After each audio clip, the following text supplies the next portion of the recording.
Estamos começando o nosso quarto episódio do podcast Maternar. Esse podcast que é feito para você, mãe, e para quem se importa com uma mãe. Agora a gente vai conversar sobre um assunto super importante. A gente já falou quando o bebê não vem, já falamos sobre o corpo da mãe. No nosso terceiro episódio falamos quando o bebê chegou. E agora a gente vai falar sobre a introdução da vida escolar. Dividindo esse momento comigo, duas queridas convidadas desse nosso podcast. Vou deixar que elas se apresentem para você. Então, Patrícia, você poderia falar um pouquinho sobre a sua formação, por favor? Ei, meu nome é Patrícia, sou mineira em terras capixabas, eu sou neuropsicopedagoga, eu sou formada em letras, pedagogia, mestre em educação pelo UFMG. Eu atuo na educação desde 2002, né? E agora estou aqui como uma neuropsicopedagoga. Perfeito. Seja muito bem-vinda ao nosso Obrigada. podcast. É um prazer. E a Patrícia também é uma das nossas apoiadoras do Movimento Maternar, aqui desse podcast. Graças a ela e a tantos outros parceiros, a gente consegue levar até você essa informação de qualidade. Então, muito obrigada, viu, Patrícia? Não poderia deixar fazer esse começo sem agradecer por você nos apoiar nesse nosso movimento tão importante. Obrigada, tá bom? eu que agradeço. Aqui comigo também a Rose, minha parceira de trabalho. Então, Rose, vou deixar que você se apresente. Seja muito bem-vinda. É um prazer dividir esse momento com você, viu? Obrigada, estou muito feliz por estar aqui, apoiando o movimento. Eu sou psicóloga infantil e de adolescentes e também neuropsicóloga. Tenho um pezinho na educação há uns 20 anos de dedicação, mas a psicologia que veio agregar a minha vida e é o que eu amo fazer atualmente. Sou adepta à terapia cognitivo-comportamental e hoje estou cuidando dos pequenos, e em especial um assunto que eu amo falar, que é adaptação. Né? A psicologia ela tem um grande favorecimento nessa área e que eu sou mãe e também gosto muito de ajudar mães. Perfeito, acho que a gente hoje só vai somar. Nosso podcast, ele vai vir bem nessa época, né, da volta às aulas, onde as mães, as famílias estão repletas de dúvida, muitas vezes de qual é o momento ideal, né, para fazer essa transição da vida familiar para a vida escolar, qual é o momento, se existe uma idade certa. Então, vou jogar essa pergunta para vocês duas, queria que a gente começasse falando sobre isso. Vou direcionar para a Rose, mas eu acho que fica bem para as duas. Rose, tem um momento ideal para a gente inserir a criança no ambiente escolar? O momento ideal vai depender da demanda familiar. Eu, por exemplo, posso dar o meu depoimento como mãe. O meu filho começou a frequentar a escola com 1 ano de idade. E eu já fui perguntada muitas vezes por que você decidiu pôr o seu filho tão cedo na escola. Porque eu tive o meu primeiro ano de maternidade exclusivamente para ele. Hoje ele já vai fazer 7 aninhos, né? E eu percebi que a minha inserção, a minha volta ao mercado de trabalho também tinha a ver com a inserção da vida dele com outras crianças. E foi de muito sucesso. E aí os pais sempre me perguntam, e como você fez isso? Né? Eu percebi que ele precisava aprender com outras crianças coisas de criança. E eu me surpreendi muito quando meu filho, com 1 ano e 5 meses, chegou em casa virando cambalhota. Então, o que isso foi me dizendo? É que eu não teria, como adulta, a condição de ensinar ele a virar cambalhota com 1 ano e 5 meses. Eu ficaria toda temerosa, mas eu fiquei muito orgulhosa dele. E o convívio com outras crianças, quanto mais cedo, mais favorável é para a vida social da criança. Mas é claro que cada família tem um período que é mais adequado. Então tem que se fazer uma análise. Para mim foi muito bom há 1 ano, mas vai depender de como é a demanda desse ambiente que essa criança frequenta, né?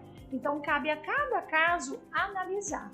Eu tenho crianças que eu atendo no consultório que também começaram com 1 ano. Tem crianças que vão ingressar agora aos 3, aos 4 anos, que a gente sabe que a lei, né? A lei diz que a criança deve frequentar a escola a partir dos 4 anos. Mas antes dos 4 é facultativo, mas por isso que as famílias é que ficam a cargo de decidirem. Mas eu hiper aconselho que que as crianças comecem o mais cedo possível para conviver com os seus. Exatamente, né? Bem lembrada que a nossa legislação, ela demanda isso, né? Uma obrigatoriedade que as crianças estejam na escola a partir de 4 anos de idade. E, como você disse, são vários fatores, né, que a gente precisa considerar ao tomar essa decisão. A demanda de trabalho dos pais, se o ambiente da casa é um ambiente muito, o que eu digo, pouco interativo. Se eu tenho um ambiente pouco interativo em casa, eu preciso, né, nessa parte de 2 a 4 anos, que é o período normalmente que os pais decidem mandar para a escola, levar para a escola, é um período de que a criança precisa de muita estimulação. Sim. Então, se eu tenho lá um ambiente não muito favorável para este momento, a escola é o melhor lugar, né? Mas mesmo assim, o que é um ambiente muito favorável? Uma criança só no meio de adultos, ela não vai aprender a ser criança. Exatamente. Né? Porque assim, o meu filho, tomando como meu filho, eu falo, eu ensino muito o que eu faço. Eu tenho muita teoria, mas essa teoria eu fui colocando em prática com meu filho. Então eu dou testemunho de tudo que eu vivo, né? Eu faço orientação parental do que eu vivo e eu falo, é difícil, mas é possível, né? Então, por que eu citei a questão da cambalhota? Porque criança não aprende a ser criança com adulto. Aprende a ser criança no meio de criança. Perfeito. Porque ele aprende por estimulação, por visualização. Exatamente. Então, e também a gente não pode confundir o papel da escola com o hotelzinho, porque eu vejo uma grande confusão. Ele tá indo para a escolinha, mas o hotelzinho não é uma escolinha. O hotelzinho é um lugar de cuidado e não de educação escolarizada. Perfeito. Patrícia, pegando esse gancho, né, que a Rose trouxe, teria alguma dica na sua experiência desses anos todos já de formadas dentro da atuação, né, como professora mesmo, né, essa primeira orientação para essas mães, para essas famílias que esse ano vão inserir seus pequenos ou tão pequenininhos, né, com um ano e pouquinho, ou esses que já estão entrando um pouquinho mais, né, velhos, entre aspas, chamar uma criança de velha é meio estranho, né? Mas um pouquinho mais pra frente, com 3, né? Então, assim, teria alguma orientação para esses pais, para que eles se sintam mais seguros, talvez, para essa fase? Olha, eu acho que o primeiro ponto, e um ponto muito importante, é você fazer uma avaliação das escolas, né?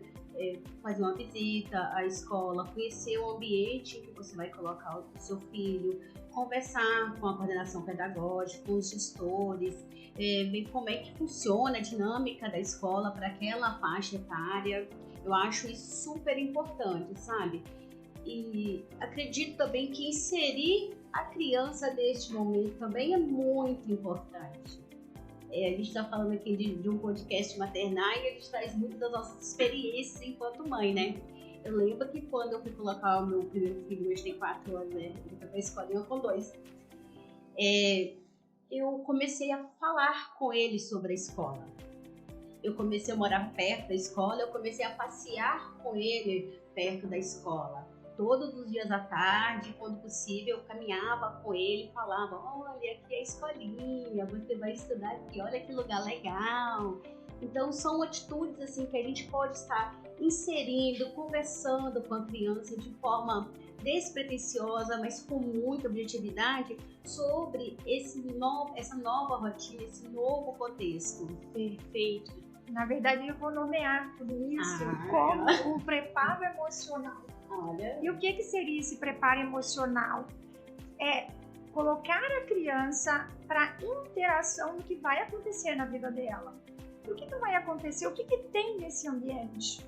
Mas muito importante que você disse, Patrícia, é saber se essa escola, ela condiz, ela se alinha aos valores que você tem, né, que essa família tem para essa criança. Porque, além de psicóloga, eu já visitei todas as escolas de Linhares, porque eu também oriento, né? Os pais me perguntam muito sobre isso. E que escola você acha que é adequada para o meu filho? Na verdade, eu apresento o que me foi apresentado e o que eu conheço dos meus pacientes. Porque eu tenho paciente de todas as escolas aqui em Pinhais, né? Então, eu vou apresentando. Mas qual que é a melhor? É aquela que se alinha aos seus valores, é aquela que te transmite segurança. Porque, afinal de contas, você vai levar a sua maior preciosidade para este lugar. Você tem que passar coisas positivas. O que tem nesse lugar? E conhecer o ambiente é importantíssimo. Porque os primeiros períodos, né, não são fáceis, porque dá medo, frustração, pessoas estranhas. E você tem que ter segurança e firmeza ao dizer para o meu filho: tá tudo bem, eu confio na sua professora, eu confio na sua escola. Uma positividade e essa segurança, né? Isso, porque assim, até o seu tom de voz ao falar da escola, o seu filho faz leitura. Ele entende isso. Então, se você fala temeroso, com o pé atrás, o seu filho vai entender que está diferente, porque como você conhece muito bem o seu filho, ele também te conhece muito bem. Perfeito. Eu acho isso muito importante quando vocês falam. Eu já não trabalho com criança há muitos anos. Eu comecei a minha vida, eu sempre falo, eu comecei atendendo crianças e mulheres. As crianças me trouxeram as mães e eu acabei ficando com as mães, né? E o público feminino, que é o meu público de atendimento, né? Hoje o meu maior leque de atendimento são as mulheres de um modo geral. Mas eu sempre converso isso, né? Porque eu acabo acompanhando algumas mães durante o pré-natal psicológico e acabo seguindo nessa, né? Até muitas vezes 1 ano, 2 anos, 3 anos, que são os primeiros anos da vida, né? Desse maternar dessa mãe. E sempre que me fazem essa pergunta sobre a escola, eu sempre digo a mesma coisa que vocês disseram. Eu acho que isso é importante frisar. A escola precisa ter um parâmetro parecido com a vida familiar. É óbvio que não vai ser igual, porque nada somos pessoas diferentes e a escola é feita por pessoas, né? Então, assim, eu acho que isso mas essa diversidade, esse contexto, né, enriquecedor. Porque às vezes o que é bom para a Lorena, para o meu estilo de vida, para o meu conceito, não é para a Patrícia, que não é para a Rose. Então, as mães acham assim, eu tô com uma mãe muito específica que fez pré-natal comigo e agora o dela vai entrar esse ano na escola. E aí a primeira coisa que eu falei com ela foi assim, olha, outubro você vai visitar todas as escolas. Aí ela, outubro, eu falei, outubro. É um final de ano, ainda não tá naquele encerramento, naquele frenesi das escolas, mas você vai em todas as escolas que você deseja levar o seu pequenininho. Você vai conhecer, você vai ver quem é a diretora, se tem psicólogo, se não tem, qual é a interação, quais são os movimentos que eles fazem, né? Eu acho que isso é importante, até porque as nossas principais lembranças da infância estão relacionadas com o nosso cotidiano familiar, mas muito mais, até digo isso assim, né? Eu sei que talvez vocês possam até me corrigir se eu estiver errado, mas com a escola, né? Essas são as nossas lembranças. É porque nós passamos longos anos da nossa vida na escola. E esse dia eu fui tomada por uma pergunta pelo meu filho, porque a escola do meu filho, ela vai até o Fundamental 2. E ele começou a contar, né? Porque ele foi para o 2º ano. Aí depois, com 8 anos, com 9 anos, ele falou, nossa, mamãe, mas tem tantos anos ainda, porque acabou a mãozinha, né? Os dedinhos da mãozinha. Eu falei, sim, porque a gente passa longos anos da nossa vida dentro da escola. E esse lugar precisa ser um lugar de afeto. Precisa ser um lugar onde você cria bons vínculos, que você é respeitado, que você se sente seguro. E eu falo, qual é o melhor parâmetro que um pai e uma mãe pode ter da escola do seu filho? Se o seu filho entra feliz e sai feliz. Seu filho sai sorrindo da escola, porque essa é uma boa escola. Ele está se sentindo amado, respeitado, protegido, cuidado, né? O que a gente fala? É função da escola amar? Não, mas são os vínculos que você cria. É genuíno, sim, né? É genuíno, que ficam vínculos de amor. Sim, olha, eu vou dar, a gente tá falando sobre escola, né? Eu não sei se a gente vai ter a oportunidade de fazer um outro podcast sobre esse tema, mas eu vou dar 3 exemplos aqui de 3 professores que eu falo assim, é óbvio que eu tive vários, é até injusto dizer só 3, né? Mas eu tenho 3 histórias muito distintas. Eu vou começar com a infância. Eu fui uma criança que com 9 anos eu tive um problema grave de rins. Então, eu fiquei um tempo hospitalizada, tive que fazer cirurgia, então eu fiquei fora da escola naquele período onde a gente aprende várias coisas, né? E eu tive uma dificuldade que pendurou comigo por muito tempo, na escrita, nos S, Z. Eu nunca tive coragem. Depois que eu fiz terapia, isso depois, assim, eu já estava na graduação, eu ainda sofria com isso. Às vezes ainda me pego fazendo essas correções, né, dessas palavras, e eu senti muita dificuldade em escrever. E hoje quem me acompanha fala assim, nossa, a Lorena já teve uma coluna, né, num jornal, como ela tá falando isso? Eu tive muita, eu tinha medo de escrever. A palavra era essa. E assim, eu não sei se ela tá me assistindo, assim, me desculpa porque eu não lembro o sobrenome, mas eu tive a tia Cláudia, que foi minha professora no SESI. E eu estudei no Afrânio, depois eu fui pro SESI. Tem problema fazer propaganda, que não, que o Afrânio hoje já nem tem mais na cidade. E eu fui pro SESI um período curto, assim, só fiquei lá acho que um ano e um pouquinho, foi pouco tempo. Não fiquei muito tempo, depois eu fui pra cooperativa. Mas a tia Cláudia, ela fez uma diferença na minha vida. Eu tenho tanta gratidão. Eu sei que isso não é o formal, mas eu lembro que ela fazia aula de reforço comigo na casa dela. Sabe assim, me buscava, pedia a mamãe, porque ela via, não tem? Então ela queria, né, ensinar, dizer o quanto ela foi importante. Depois eu tive, quando eu fui para a cooperativa, eu conheci a tia Wanda, que era minha professora de filosofia. Eu sou psicóloga, grande parte por causa da tia Wanda. A tia Wanda sabe disso, porque eu falo isso direto. Toda vez que eu tenho oportunidade, eu conto essa história, né? A tia Wanda ensinou filosofia, me deu livros de Freud pra ler. Eu estava na 8ª série. Eu escolhi minha profissão na 8ª série, né? Legal. Depois, no 3º ano, a gente não tinha, eu não tô tão velha assim, não vou falar a minha idade aqui não, tá? Mas a gente não tinha esses recursos que hoje tem de cursinho, a gente tem mais ou menos a mesma idade, a gente sabe disso, não era igual é hoje, né? A gente não tinha. Então eu lembro que, aí o 3º ano eu fiz no Afrânio, eu lembro que eu estudava de manhã, e tinha o Chico, que era professor de física, e a gente queria passar numa determinada faculdade federal que tinha no estado, ele deixava a gente, a escola permitia que a gente assistisse a aula dele à tarde, sabe? E ele pegava no pé e ensinava, então assim, sabe? Olha as minhas lembranças, eu sou o que sou graças aos professores que eu tive. Mas tem estudos científicos que provam, né, vários artigos, que a afetividade estabelecida no período escolar, ela vai te construindo. Você está falando da filosofia, eu tenho um grande fé lá na filosofia. Eu tive um professor numa pós-graduação que estudei na UFES. Gente, eu amo ele. Ele era incrível para mim. Ele me deixava até usar o computador dele na sala da coordenação. Então, assim, hoje ele já está aposentado, né? Porque ele já estava no final de carreira quando eu conheci. Mas, assim, que vínculo. Eu nunca vou esquecer nem o nome nem o sobrenome, que é muito diferente. Eu falo assim, a afetividade, ela perpassa por isso tudo, no aprender, no viver, em qualquer espaço. E aí eu vejo quando eu tô lá no consultório que as crianças não querem ir embora. E também não aceitam. Eu falo assim, eu só vou se for na tia Rosilene.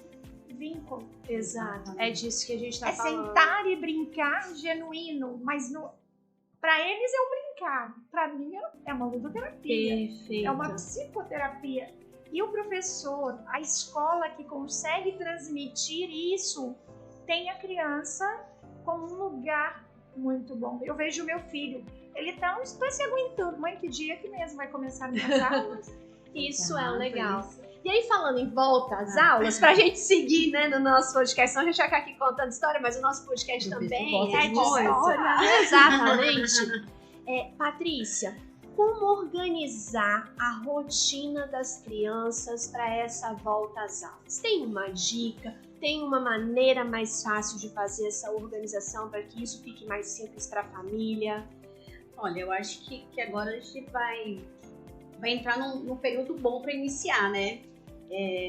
Este processo de adaptação. Eu acho que todo o processo ele tem que começar previamente. Então, nós, igual eu já disse, conversando, falando sobre a importância da escola, o que é a escola, como que vai ser a escola. Por exemplo, se meu filho vai estudar de manhã, então já vamos começar a organizar o horário de dormir, o horário de acordar. Se meu filho vai estudar à tarde, eu tenho que ficar atento com o horário da refeição. Então, já pequenas mudanças e adaptações na rotina da família para não ter uma mudança muito brusca, né?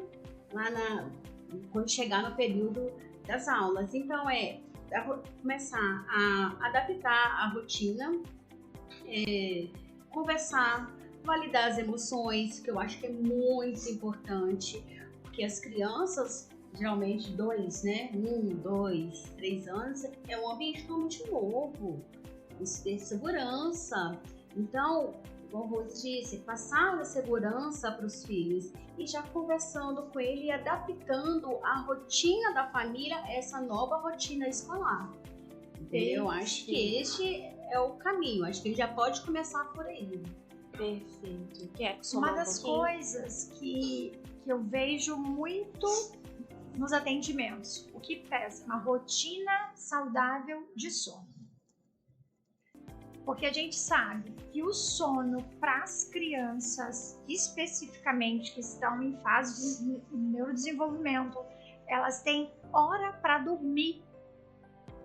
E elas não seguem a rotina dos adultos. É férias, sim, para nós adultos e para eles, mas o sono não tem férias. O sono segue. Por quê? Como eu também sou neuropsicóloga, eu detecto na avaliação o quê?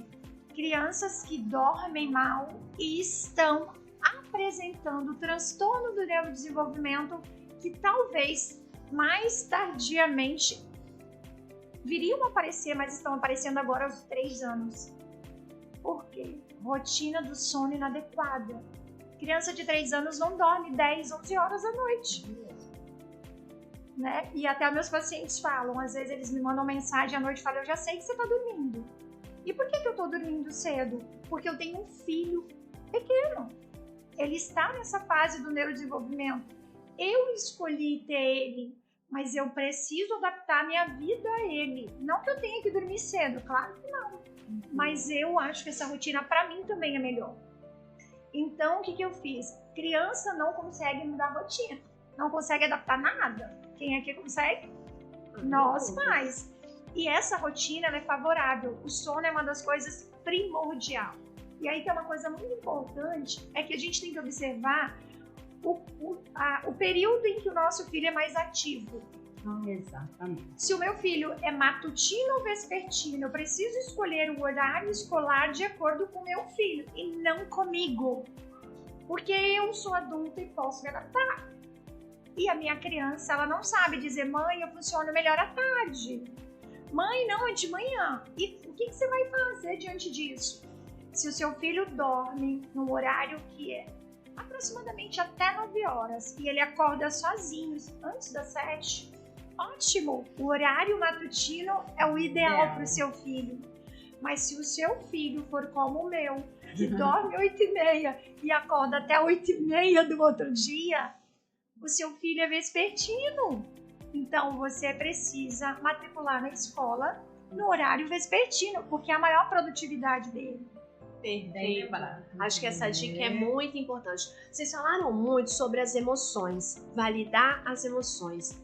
E aí tem uma coisa, um assunto, agora eu vou falar assim, igual eu falei no 3º episódio, eu brinquei muito com assim, momentos de tensão nesse podcast. Então, assim, uma coisa que eu acho que afeta muito as famílias é o choro dos primeiros dias ou até dos primeiros meses, porque às vezes isso acontece, isso é real. Então, eu vou perguntar para você, vou começar com a Rose, depois eu passo para a experiência da Patrícia.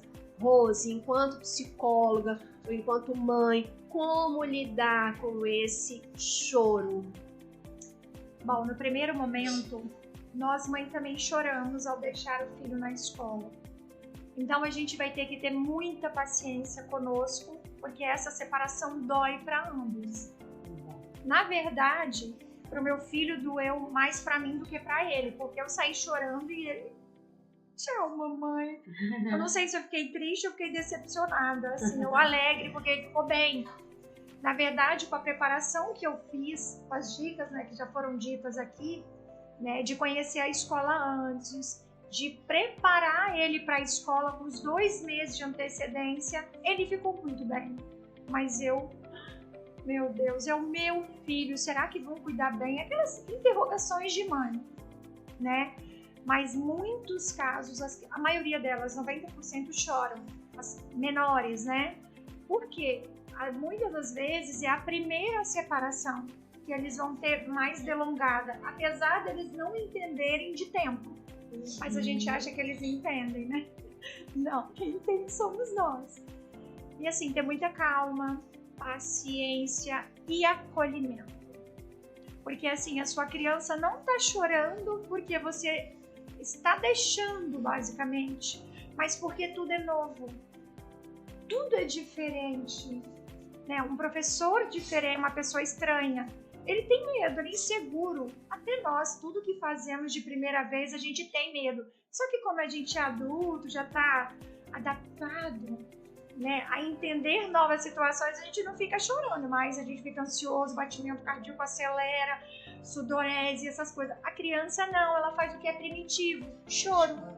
Então eu acolho esse choro, eu abraço, mas eu também não fico tão delongada, né? Eu acolho, eu me sinto seguro com essa professora e eu explico particularidades do meu filho, porque às vezes o seu filho gosta de um livrinho específico. Leve esse livro para a escola e deixa ele lendo esse livrinho, que ele vai...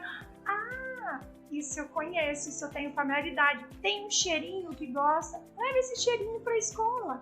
Tem um amiguinho de pelúcia, leve esse amiguinho de pelúcia. Ele tem que sentir que tem algum tipo de vínculo ali. Crescimento, né? E programe alguma coisa para depois da escola. Para que a saída da escola seja muito positiva. E que também fale, quem vai vir te buscar hoje é a mamãe, ou é o papai, ou é o padrinho, ou é o tio. Avise quem é, mesmo que seja muito pequenininho. Porque as pessoas precisam de previsibilidade. E o imprevisível para uma criança é difícil. Perfeito. Mesmo para os pré-adolescentes, gente, que estão mudando de escola, de modalidade. Eu ouço, eu não sei como vai ser meu primeiro dia. E você acha assim, tem 12 anos, tem 14 anos, vai ser tudo legal. Ai, não estão preocupados também. Sim. É claro que eles não vão chorar. Porque eles já têm o neurodesenvolvimento muito mais avançado. Mas também estão preocupados com a rotina nova, tudo novo. Nós adultos, né, sofremos com as mudanças, com lugares diferentes, novos. Imagina a cabecinha de uma criança, né? Mas eu acho que passa bem por esse caminho mesmo, sabe? De conversar, se possível, igual eu falei, vou repetir, visitar a escola com o filho. Comigo super funcionou. Eu fui à escola, conversei com a pedagoga, falei assim, eu posso trazer meu filho? Levei, mostrei o pátio, mostrei o refeitório, mostrei a salinha de convivência, os brinquedinhos que ficam lá. E aí fui conversando. Funcionou. Comigo funcionou, mas eu acho que é isso. A gente precisa conversar com os nossos filhos. A gente tem essa ideia de que é muito pequenininho, não vai funcionar. Funciona. A gente precisa conversar, validar. Sei que você vai ficar triste, mas a mamãe vai voltar para te buscar. Outra dinâmica muito interessante que eu nem cheguei a fazer com os meus filhos, mas eu achei bem interessante. Já ir trabalhando com eles a questão do sair e do voltar. O brincar de esconde-esconde é muito interessante. Então você pode brincar de esconde-esconde com o seu filho em casa, você saiu. Mamãe vai esconder. Mamãe voltou. Para ele entender que você está saindo, mas que você vai voltar. E ele vai conseguir, aos poucos, fazendo essa associação em outros ambientes. E eu acho também que é bom a gente ressaltar outro ponto importante. Não mentir para as crianças, né? Não mentir. Sabe, adulto tem mania de querer mentir para as crianças sobre o ambiente. Não, vai ser rapidinho. Olha, vai demorar um pouquinho, mas eu volto para te buscar. Perfeito. Entendeu? Eu acho que a gente precisa conversar com os nossos filhos de forma mais sincera, sabe? Porque a gente está mudando os nossos filhos, ensinando para eles. Aproveitando, pegando esse gancho, e as crianças, Patrícia, na sua experiência, né? Porque você começou a sua vida como professora, hoje está indo para a clínica, fazendo essa mudança de carreira, mas a sua primeira experiência como da Rose foi dentro do ambiente escolar, né? Então, assim, e as crianças que não querem ir para a escola, né? Que dizem não vou, e aí vão no carro chorando. Alguma dica, alguma coisa que a gente possa pensar, tanto da parte da escola quanto para a criança, quanto de casa para a criança? parece que fica um pouco repetitivo, né, de eu falar, mas eu acho que é bem por este caminho mesmo. Eu acho que a criança, ela tende mesmo a chorar, a ficar com medo, insegura. Eu acho que vai muito também do apego seguro, da relação, do vínculo afetivo com o pai ou com a mãe, com o responsável, né, de forma geral. Eu acho que a gente precisa cultivar esse apego seguro, né, afetivo, apego seguro com os nossos filhos, para que eles se sintam mesmo protegidos, para que eles se sintam acolhidos, para que eles consigam nos compreender melhor. Porque eu acho que vai acontecer ainda. Eu não tive nenhuma experiência assim, presenciei enquanto coordenadora ou professora, situações assim, de criança não querer ir para a escola. Porque geralmente, eu acho que a Rô depois pode só ficar um exemplo pra gente, mas geralmente nessa fase tem um processo de adaptação. Mas depois eles querem. Mas tem um período também que eles choram que não querem ir, mas depois querem novamente. Mas de se recusar, de ficar dentro do carro, eu não consigo falar pra você, né? A Rosa pode... Na verdade, eu já vi de um tudo, né? Muitos anos com criança. Uma dica que você deu, que eu acho importante ressaltar, e que eu fiz com meu filho, e eu oriento os pais a fazerem, né? Fazer o tchauzinho do carro. Você, principalmente com os bebês de 1 aninho, 2 aninhos, você tá sempre atrás do banco de trás, que eles estão na cadeirinha, você fala tchau, tchau, fecha a porta, e aí você vai por trás do carro e bate no vidro. E lembra que eu falei sobre o tempo? Criança pequena não tem noção de tempo. Então, o tempo que ele fica lá na escola e essa voltinha que você deu no carro, para ele é a mesma coisa. Então, você vai treinando isso, que vai ficando uma coisa sutil, legal, agradável. Passei em frente à escola agora nesse período. Vá até a escola, peça para entrar nessa escola. Vai mostrando, olha que legal, vai mostrando as positividades dessa escola. A criança, ela quer saber o que você pensa, mesmo o bebê. E eles são seres em evolução. E eles aprendem muito. Então, a gente não precisa subestimar que o nosso filho não vai dar conta disso. Vai sim. Perfeito. Agora, a gente tem assim, eu já testemunhei criança que demorou um período além do que é esperado. Sim, é aí nessa hora que entra o papel dos profissionais. É verificar se há um sofrimento psíquico com isso. E aí é preciso buscar ajuda para fazer uma leitura dessa situação e saber o que está gravando, porque provavelmente não é exatamente a escola, mas é algo que tem a ver com o separação. Perfeito. Meninas, eu acho que teria vários assuntos para a gente falar ainda hoje, né, sobre a questão do ambiente escolar. Mas a gente tem que, né, ir caminhando para o encerramento. Eu ainda quero fazer algumas perguntas específicas para encerrar esse primeiro pedaço, bloco, né, da nossa conversa. Eu queria fazer uma pergunta que eu acho que depois do choro seria a segunda pergunta, um temor, né, das famílias, que é a mordida, né? Como lidar com essas mordidas. Eu costumo muito, não sei se vocês duas, pela experiência de vocês, que hoje é obviamente muito maior do que a minha em relação ao trato com as crianças, né? Apesar de ter feito psicologia infantil dentro de pós-graduação, porque como trabalho com mães sempre tenho buscado ferramentas para isso, mas eu sempre falo com as mães que quanto mais a criança conhece sobre os seus sentimentos, o que é alegria, o que é tristeza, o que é raiva, quanto mais ela consegue se comunicar, muitas vezes não verbalmente, porque algumas crianças entram na escola com pequenas frases ainda, né? Algumas nem com isso, apenas com palavras. Mas a mordida está muito relacionada, pelo menos ao meu entendimento, ao sentido eu não sei como dizer, então eu vou ali e tenho que fazer alguma coisa, é uma né? forma de comunicação. Exato, é uma comunicação. Não sei se vocês entendem a mordida dessa forma, então eu queria que vocês falassem um pouquinho. Quer começar, Rose? Aí depois Patrícia termina. Bom, a mordida realmente é uma comunicação. E voltamos à palavra, né? É primária. O que um bebê sabe fazer? Chorar, mamar e morder muito próximo do mamar. E ele descobriu que o dente dele tem função. E quando ele não consegue se expressar, ele morde.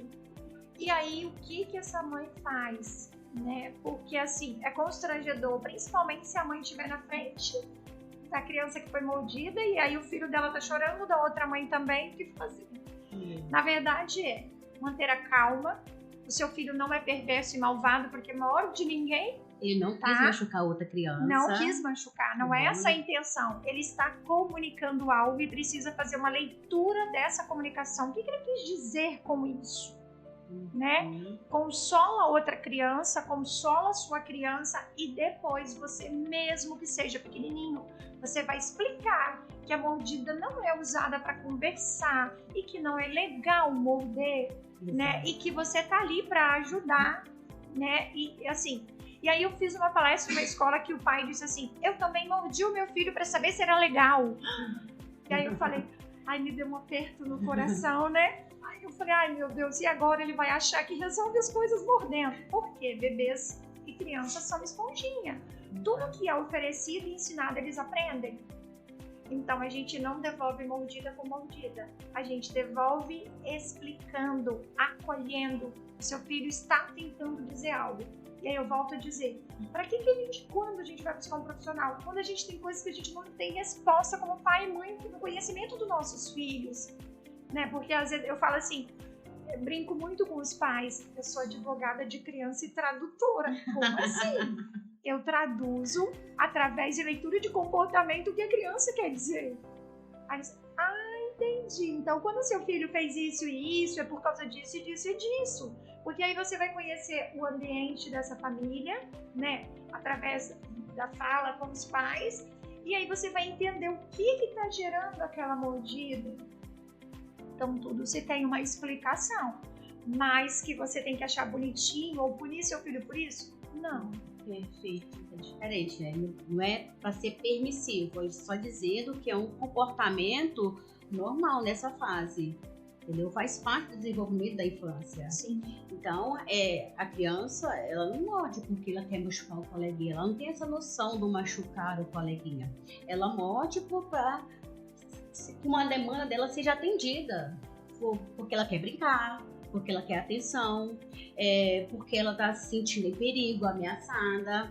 Ou porque ela viu alguém morde, brinca mordendo, né? Porque existe uma cultura, né? Do brincar mordendo. Vou morder suas perninhas. Olha que pezinho gostoso para morder. Então, isso é reproduzido.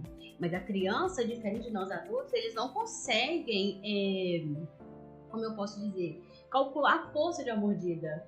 Mesmo que a intenção dele naquele momento seja brincar. Ou até demonstrar afeto. Exato. Na verdade, porque os pais fazem assim. Vou comer seu bracinho e morde. Vou comer sua perninha e morde, brincando. E ele também pode estar expressando emoção de alegria, fazendo brincadeira, mas não sabe a pressão de uma mordida. Exato. Vai ter mães também, que, igual eu. Meu filho nunca mordeu, mas ele foi mordido várias vezes. E aí, o que você faz? Você fala, não fica perto. Não, na verdade, é um processo natural, mas é claro que você não tem que concordar com esse processo. Porque, tipo assim, eu tenho crianças no consultório que ele é mordido várias vezes pela mesma criança. E por que essa criança só morde essa? Então, é nessa hora que a gente precisa fazer uma leitura comportamental do que está acontecendo, né? Exato. E o que entra muito o que você diz sobre nomear os sentimentos, né? Então, eu sou mãe de 2, eu sou mãe de que morde e que é mordida. Então, por exemplo, o que morde, eu sempre escrevo para ele, tento ajudá-lo, né? Falei assim, olha, você vai conversar com o seu amigo, vai falar com ele que morder não é legal, que você não gosta que te morde, que você pode falar. Assim, olha, amigo, você quer o brinquedo? É por isso que você mordeu? Não precisa me morder, é só pedir. Se é minha filha que morde, eu falo com ela, filha, você pode conversar com seu amiguinho, esperar a sua vez. Então, a gente precisa, nós adultos, mães, pais, responsáveis, professores, nós precisamos entender a causa daquela atitude, daquela ação. Nós precisamos ensinar, ajudar a criança a nomear. Eu estou triste, eu estou irritado, eu quero a sua atenção, eu quero brincar. Eu mordi porque eu estou tendo meu limite ali, se eu estou ultrapassado, eu estou achando que eu estou um pouco em perigo, então eu vou agir de alguma maneira, de forma agressiva, né? E acho que é muito importante também a gente direcionar esse comportamento, né? Da mordida, do bater também, que é muito comum nessa idade. Então, ao invés de morder, você pode conversar, pedir seu amigo o brinquedo, ou falar com a sua professora, o que está incomodando, o que está te deixando triste, deixando irritado, ou você simplesmente pode sentar e se acalmar, depois você volta para resolver. É porque a gente tem a mordida com crianças até 5 anos. Aí você pode falar assim, nossa, a criança com 5 anos morde? Morde. Eu já tive casos de atender que os pais me procuraram para saber por que a minha filha morde aos 5 anos, né? Mas isso é uma análise individual daquela criança, da situação, porque aos 5 anos é muito primitiva a mordida. A gente espera a mordida nos primeiros anos de vida. E que também não é toda criança que vai morder. Perfeito. Por quê? Nós somos de uma geração que não foi nos ensinado a expressar emoções e verbalizar. E o meu filho, que é de uma geração, a gente fala que é da geração Z, né? Esses meninos novinhos, eles já são ensinados a expressar emoção. Olha, eu tô muito feliz porque eu tô vendo o meu amiguinho na escola, né? E quando eu falei que já está com saudade da escola, é o quê? Porque eu fico triste quando eu não vejo os meus amigos todo dia da escola. Então já sabe dizer o que incomoda, né? Mas os bebês não sabem dizer. Mas os maiorzinhos, eles já sabem verbalizar. Isso se for cultural da família.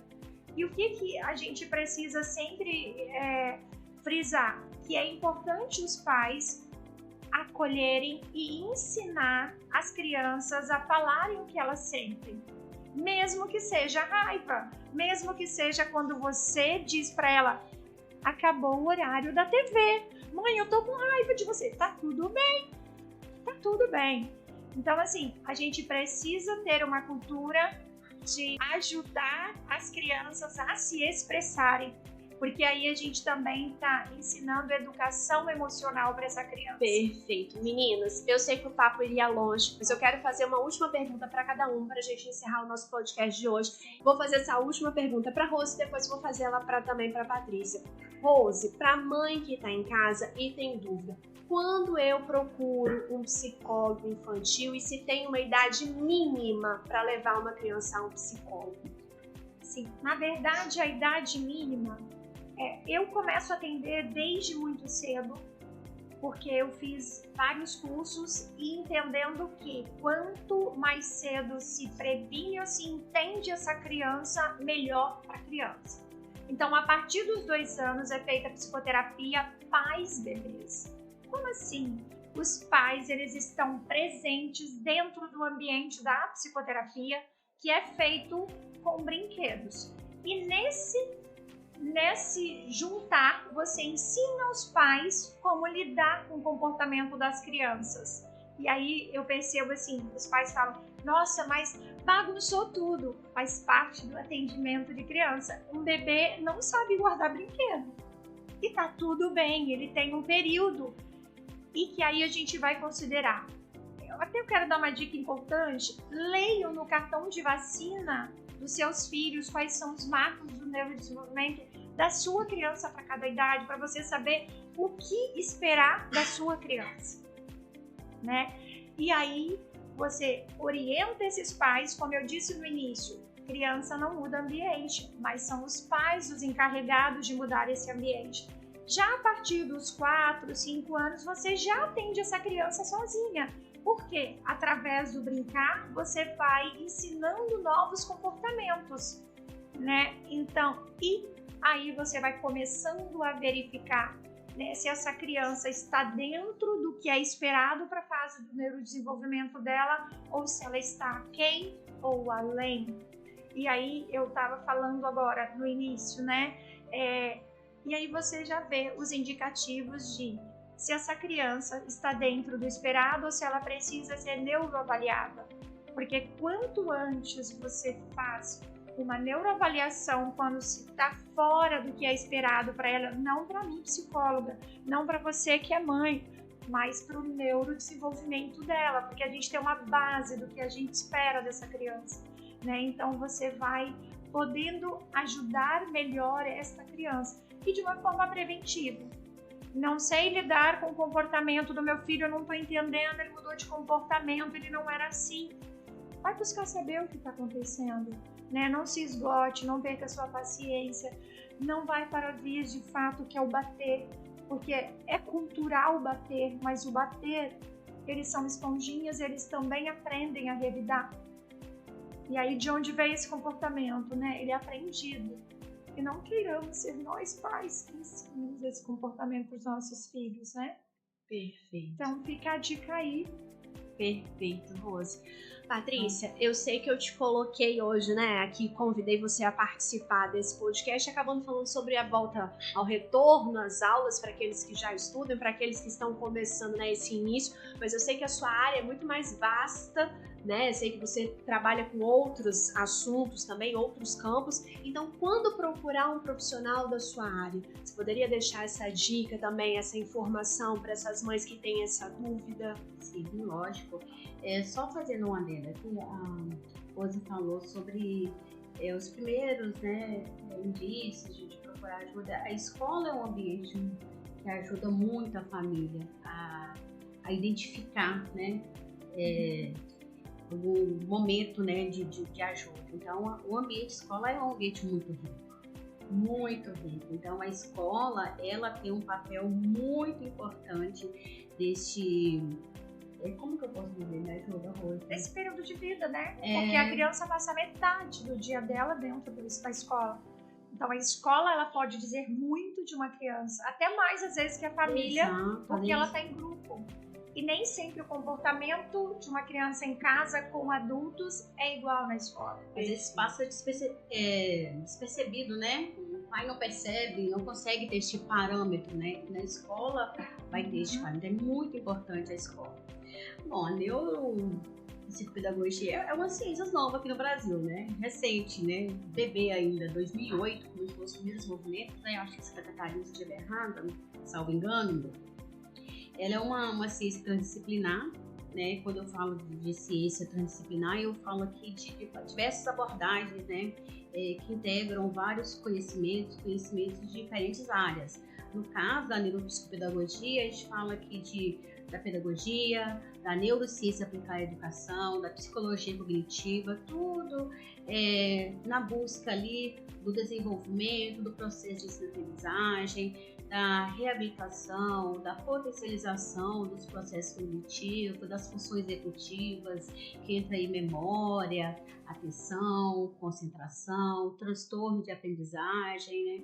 Então, se a escola sinalizou, se você, pai ou mãe, o responsável, percebeu, né, uma dificuldade ali de concentração, na atenção, dificuldade na grafia, dislexia, descalculia, então é hora de procurar um neuropsicopedagogo, né? Junto com outros profissionais, a gente pode fazer uma avaliação, fazer um plano de intervenção individualizado para a gente poder trabalhar ali naquilo que a criança precisa, potencializar, reabilitar e estimular aquela parte ali que está deficitária, né? Posso dizer assim?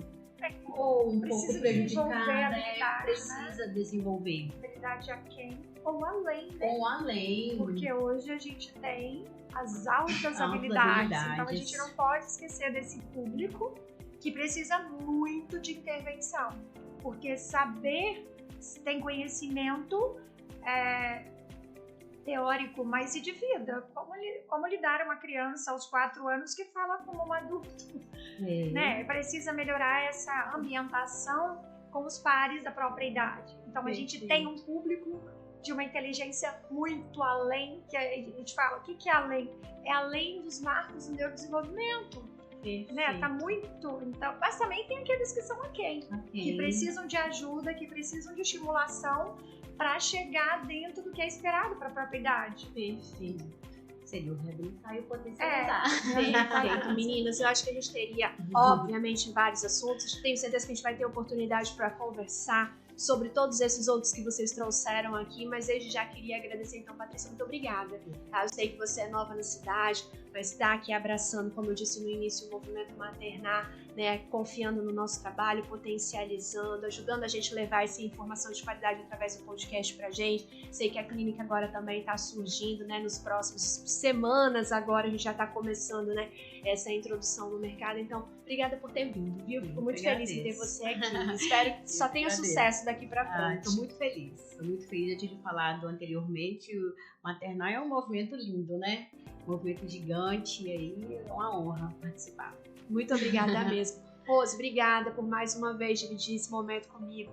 Você sabe, né? Desde que eu parei de atender criança, eu sempre faço essa referência, assim. Eu tenho muito prazer, né, em dividir esses pacientes com você, em compartilhar essa jornada, né? A gente convive fisicamente pouco, a gente só se encontra em períodos do ano, né, que a gente tá junto, mas eu tenho certeza que a nossa relação é de alma mesmo, né? Então... É muito além disso, porque eu falo, eu cuido de criança e adolescente, Lorena cuida de vocês, eu já falo pros pais. Ai, ótimo, né? Então a nossa conversa é uma conversa familiar, eu falo.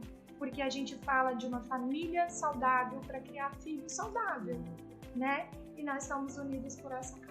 Perfeito, muito obrigada. Eu que agradeço. Para você que está em casa acompanhando o nosso 4º episódio, espero que vocês tenham gostado. A gente sempre deixa abertas as nossas redes sociais para que vocês façam perguntas nos próximos dias. As meninas sempre se disponibilizam em conversar com vocês através das nossas redes sociais. Então, se você ainda não acompanha o Movimento Maternar, nós estamos no Instagram e também no canal do YouTube, @Movimento Maternar. Segue a gente lá, comenta, compartilha esse vídeo com uma mãe, manda para uma família, manda para a vovó que vai fazer parte desse processo da escola, a madrinha, chama todo mundo para participar. Afinal de contas, a escola é de todos. Até o nosso próximo encontro. Tchau, tchau. Tchau.